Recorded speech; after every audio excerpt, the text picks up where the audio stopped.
नमः शिवाय, राधे राधे। कैसे हैं आप लोग? ईश्वर कृपा से आप सब अच्छे होंगे। ईश्वर सब पे कृपा बनाए रखे, सबका कल्याण करे। आज हम बताने आ रहे हैं शिव महापुराण के रुद्र संहिता प्रथम षष्ठी खंड का 8वां अध्याय। ब्रह्मा और विष्णु को भगवान शिव के शब्दमय शरीर का दर्शन। उसके पहले हम कहना चाहेंगे, यदि आपने हमारे चैनल को सब्सक्राइब नहीं किया तो प्लीज हमारे चैनल को सब्सक्राइब कर लीजिए और बेल आइकन बटन अवश्य दबा दीजिए, जिससे कि हमारे आने वाले सारे वीडियोस आपको प्राप्त हो सकें। यदि आपको कथा अच्छी लग रही है, समझ में आ रही है, तो वीडियो को लाइक शेयर अवश्य कीजिए और कमेंट में ओम नमः शिवाय अवश्य लिखिए। चलिए अब चलते हैं कथा की तरफ। ओम नमः शिवाय, ओम नमः शिवाय, हरि हरि बोले नमः शिवाय, नमः शिवाय, ओम नमः शिवाय, हरि हरि बोले नमः शिवाय। गंगाधराय शिव गंगाधराय, हरि हरि बोले नमः शिवाय, नमः शिवाय, ओम नमः शिवाय, हरि हरि बोले नमः शिवाय, नमः शिवाय, ओम नमः शिवाय, हरि हरि बोले नमः शिवाय। ओम नमः शिवाय। ब्रह्मा जी कहते हैं कि मुनि श्रेष्ठ नारद, इस प्रकार हम दोनों देवता गर्भ रहित हो निरंतर प्रणाम करते रहे। हम दोनों के मन में एक ही अभिलाषा थी कि इस ज्योतिर्मय लिंग के रूप में प्रकट हुए परमेश्वर प्रत्यक्ष दर्शन दें। भगवान शंकर दीनों के प्रतिपालक, अहंकारियों के गर्भ चूर्ण करने वाले तथा सबके अविनाशी प्रभु हैं। वे हम दोनों पर दयालु हो गए। उस समय वहां उन सुरश्रेष्ठ से ओम ओम ऐसा शब्द रूप नाद प्रकट हुआ जो स्पष्ट रूप से सुनाई देता था। वह नाद लुप्त स्वर में अभिव्यक्त हुआ था, जो जोर से प्रकट होने वाले उस शब्द के विषय में यह क्या है, ऐसा सोचते हुए समस्त देवताओं के आराध्य भगवान विष्णु हम मेरे साथ संतुष्ट चित्त से खड़े रहे। वे सर्वथा वैर भाव से रहित थे। उन्होंने लिंग के दक्षिण भाग में सनातन आदि वर्ण आकार का दर्शन किया। उत्तर भाग में उकार का, लिंग के जो दक्षिण भाग में सनातन आदि वर्ण आकार का दर्शन किया। उत्तर भाग में उकार का और मध्य भाग में मकार का और अंत में ओम इस नाद का साक्षात दर्शन एवं अनुभव किया।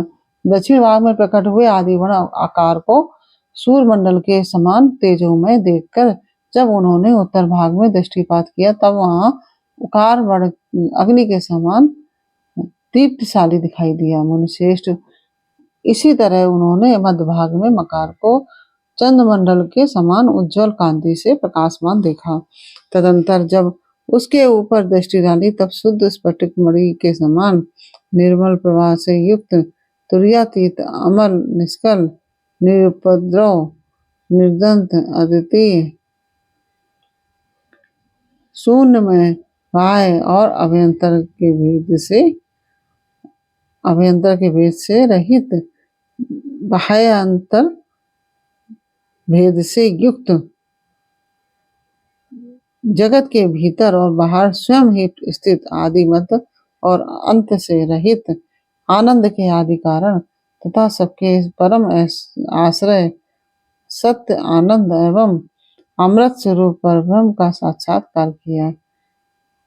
उस समय श्री हरि यह सोचने लगे कि यह अग्निस्तंभ यहाँ कहाँ से प्रकट हुआ। उस समय श्री हरि यह सोचने लगे कि यह अग्नि स्तंभ है जो यहाँ कहाँ से उत्पन्न हुआ, यहाँ कहाँ से प्रकट हुआ। हम दोनों फिर इसकी परीक्षा करें।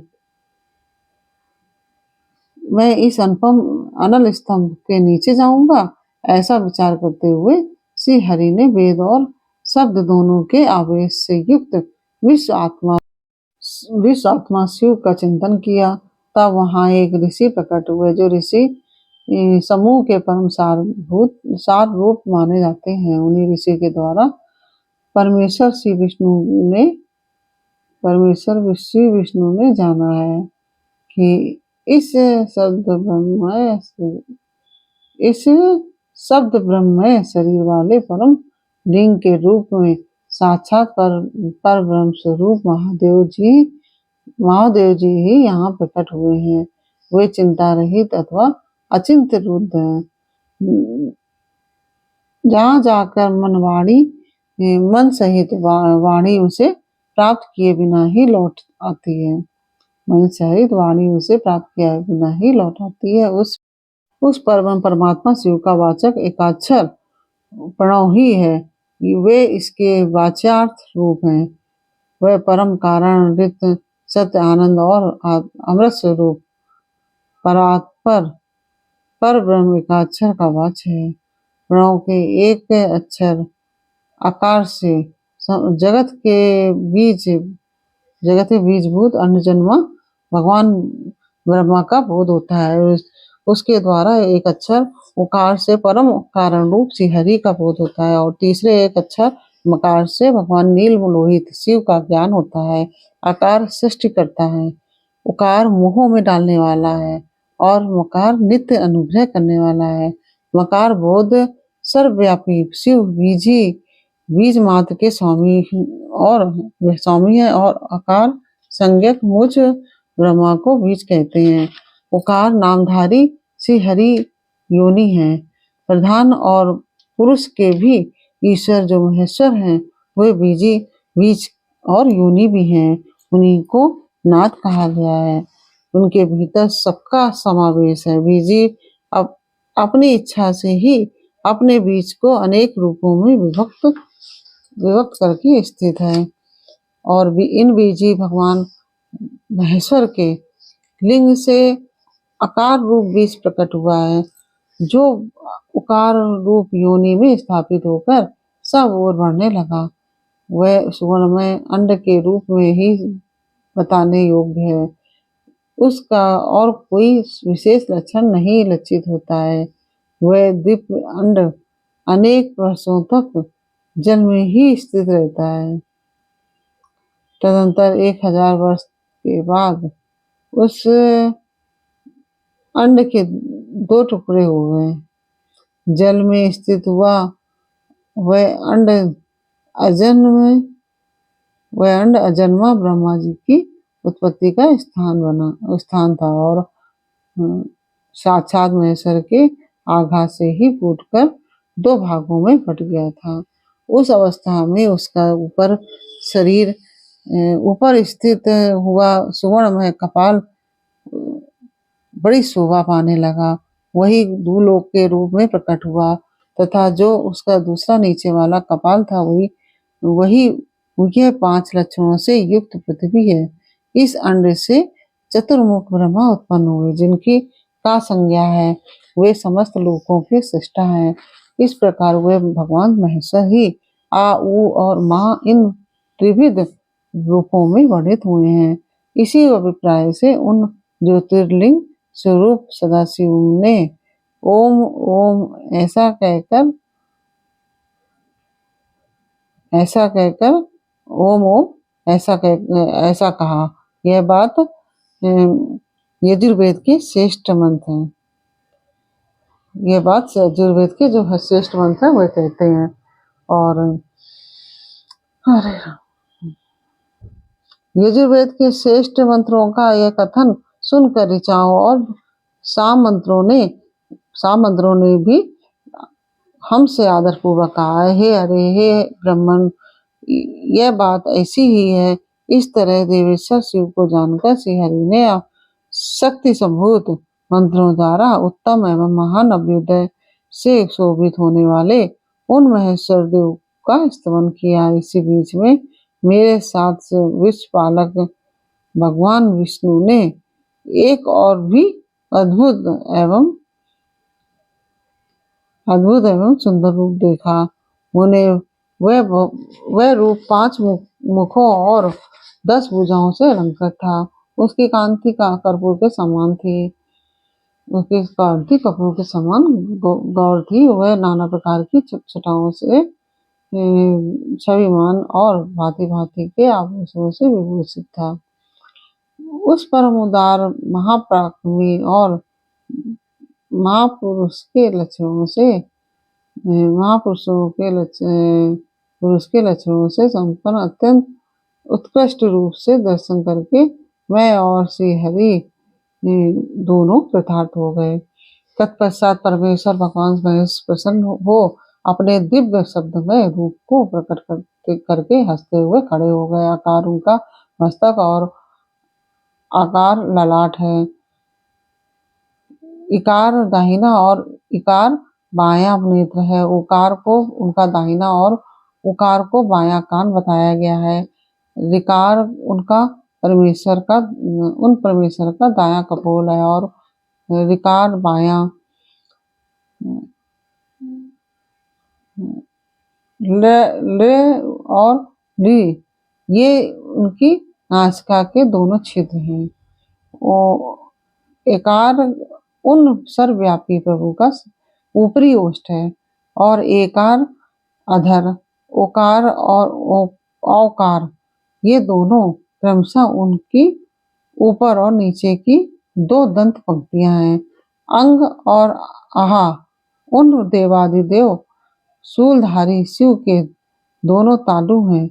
वे का आदि 5 अक्षर उनके दाहिने हाथ और का आदि 5 अक्षर उनके दाहिने 5 हाथ हैं और चा आदि 5 अक्षर बाएं 5 हाथ। टा आदि और ता आदि 5-5 अक्षर उनके पैर हैं। पकार पेट है। फकार को दाहिना पार्श बताया जाता है और बकार को बायां पार्श। भकार को कंधा कहते हैं। मकार उन योगी महादेव शंभु का हृदय है। या से लेकर सा तक 7 अक्षर सर्वव्यापी शिव के शब्दमय शरीर की 7 धातुएं हैं। हकार उनकी जीभ है और छकार को मेरु यानी मूत्रेंद्रिय कहा गया है। इस प्रकार निर्गुण और गुण स्वरूप परमात्मा के शब्दमय रूप को भगवती उमा के साथ देखकर मैं और श्री हरि दोनों कृतार्थ हो गए। इस तरह शब्द ब्रह्म शरीरधारी महेश्वर शिव का दर्शन पाकर मेरे साथ श्री हरि ने उन्हें प्रणाम किया और पुनः ऊपर की ओर देखा। उस समय उन्हें 5 कलाओं से युक्त ओमकार जनित मंत्र का साक्षात्कार हुआ। तत्पश्चात महादेव जी का ओम तत्वमसि यह महावाक्य दृष्टिगोचर हुआ जो परम उत्तम मंत्र रूप है तथा शुद्ध स्फटिक के समान निर्मल है। फिर संपूर्ण धर्म और अर्थ का साधक तथा बुद्धि स्वरूप गायत्री नामक दूसरा महान मंत्र लक्षित हुआ जिसमें 24 अक्षर हैं तथा जो चारों पुरुषार्थ रूपी फल देने वाला है। तत्पश्चात मृत्युंजय मंत्र, फिर पंचाक्षर मंत्र और दक्षिणामूर्ति संज्ञक चिंतामणि मंत्र का साक्षात्कार हुआ। इस प्रकार 5 मंत्रों की उपलब्धि करके भगवान श्री हरि उनका जप करने लगे। तदंतर ऋक यजु और साम ये जिनके रूप हैं जो ईशों के मुकुटमणि ईशान है और जो पुरातन पुरुष है जिनका हृदय अघोर अथवा सौम्य है, जो हृदय को पवित्र लगने वाले सर्वगुहा सदाशिव हैं, जिनके चरण वाम परम सुंदर हैं, जो महान देवता हैं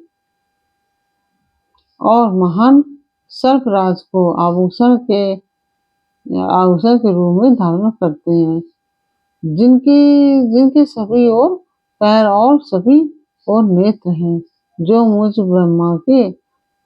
ब्रह्मा के भी अधिपति कल्याणकारी तथा सृष्टि पालन एवं संहार करने वाले हैं।